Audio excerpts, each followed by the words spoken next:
Okay, so like I said, tonight I just want to cover a little bit of this introduction, just the first couple of points. Look at simple problems, and then kind of what types of visualizations are there, generally speaking.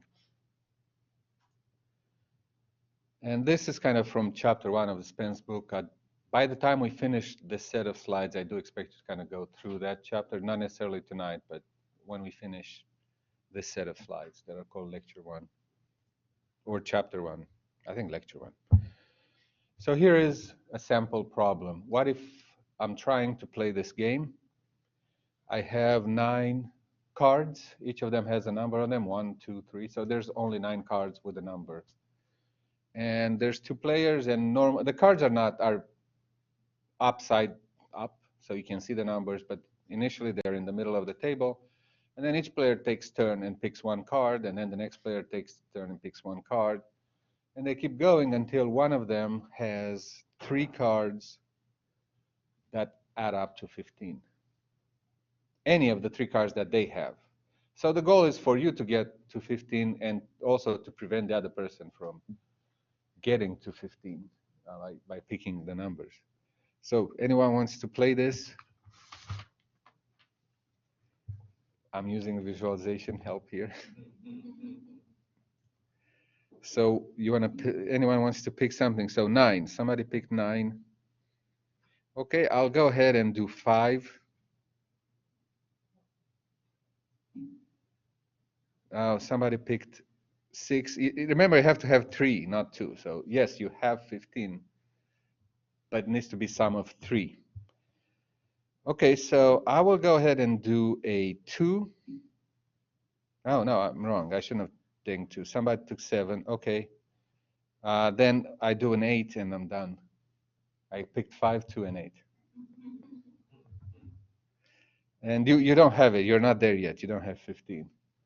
How do I know? How am I so sure? And actually, that's why I like this first few problems. Most people think visualization, colorful things that, no, the first 2 are black and white. So here is how I used this thing. I kind of moved it down a few slides. The summing game, that what I described, is really the same thing as tic-tac-toe. And then if you arrange the numbers in something called, I think it's called a magic square. A magic square is a square where the sum of all the numbers on each row, each column, and each diagonal is the same. You can, apparently they exist for 4 and 5 and 6. I think I'm not sure if that's an open problem still, but in mathematics, maybe an open problem if it exists for given a number and do you have a magic square for it. But here, that's the idea. It's a magic square. And to solve that problem, all I have to do, so somebody picked 9 and I picked 5. It's playing tic-tac-toe. If you know how to play tic-tac-toe, you know how to play this game. And then somebody picked 6, and I kind of made a mistake, and I picked 2. I think I could have, oh, I didn't make a mistake. So then they didn't block me here on 8. So is this visualization? Yes, in a way it's visualization. It's more like a table than anything else, but it's a structure of the data. It helps me solve that problem of playing by relying on my visual system, by relying on a completely different problem, which is playing tic-tac-toe. So I use my experience to apply it to this new problem. So that's what the visualization allows me to kind of reason about that problem. Another thing, now, if I have it, you're not here in class, but those of you who are in class, you see me, I have it on a piece of paper. What I can do, I can even mark it. I can even do it here and start marking it down. So when somebody picks 5 and 2 and 6, so I can kind of start marking it down. And the fact that I mark it down, I don't have to remember what cards you picked. Remembering takes some time. So that visualization really can help us reason some other way, that without using our entire brain power in terms of remembering stuff, in terms of applying one pattern that we previously know to kind of a new problem and kind of help us deal with this particular problem. Here's another one. This is more visual. That was more logical. You had to know how to play tic-tac-toe.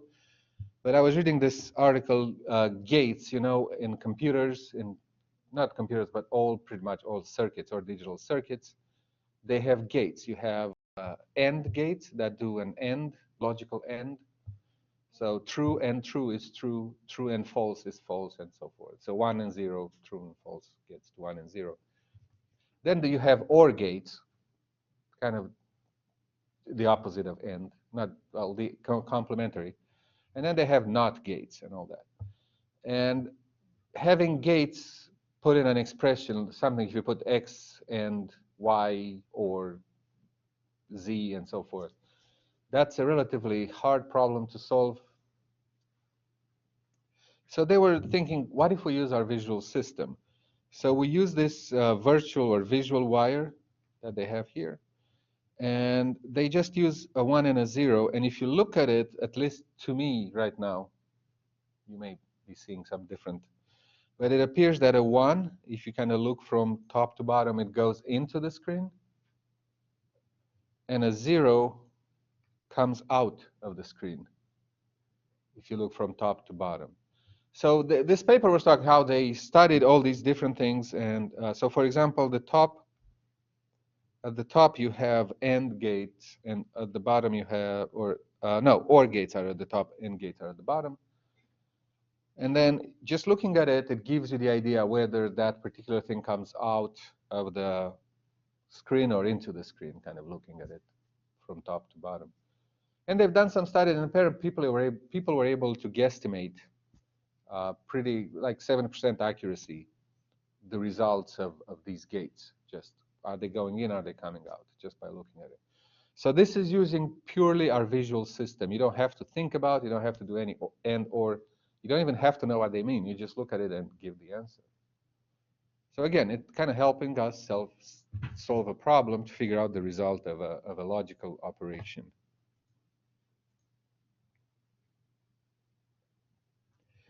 So I think I already made this.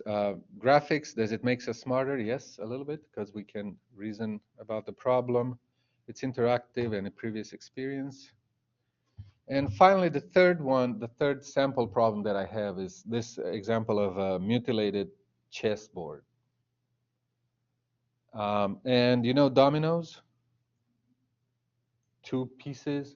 The idea is, what if I mutilate a chessboard? Basically, I cut out 2 corners, 2 opposite corners. Can I cover it completely with the domino pieces? So I can take a domino piece and cover it. For example, I start here. Now, the domino pieces cannot overlap. You cannot put one piece on top of another. So I can put another domino piece here, and I can put another one here, and so forth. Can I cover it completely without having any square or having overlaps? Okay, so that's the problem. I know it's 7:30 or so at night, so you're not going to be able to tell me, but guess for yourself. What do you think? Can we do it, or once we mutilate the table, can we do it or not? And here is my solution to you, visual solution.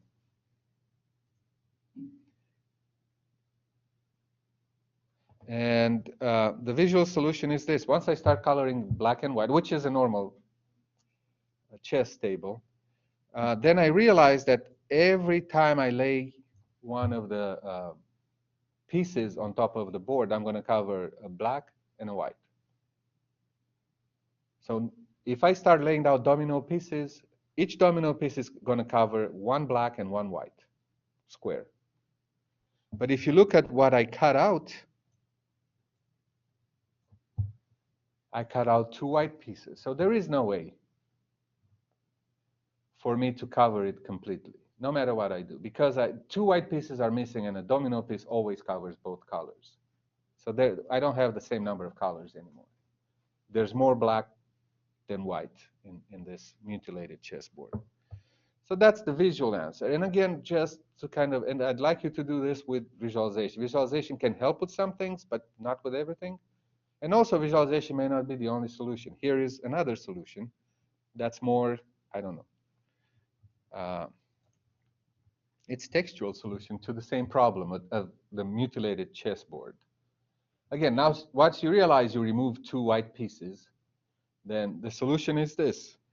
Many years ago, in a small village, there was a matchmaker who was always successful in finding a bride and a groom. And obviously, this is many years ago. You needed a bride and a groom, a man and a woman. And you have 32 bachelors and 32 bachelorettes, black and white squares, kind of to the visual solution. The problem is, two bachelors, you know, got drunk one night, they started fighting, and they stabbed each other. So there's no way now for the matchmaker to do that. Therefore, there is no solution for the mutilated chessboard. Again, that's the same problem, it's just a different approach. So yes, visualization helps, and that's what I'm trying to do this course, but I also try to kind of give you, there's other tools out there to help you with processing data and solving problems. Visualization is more linked to the human making a decision than to the machine making a decision.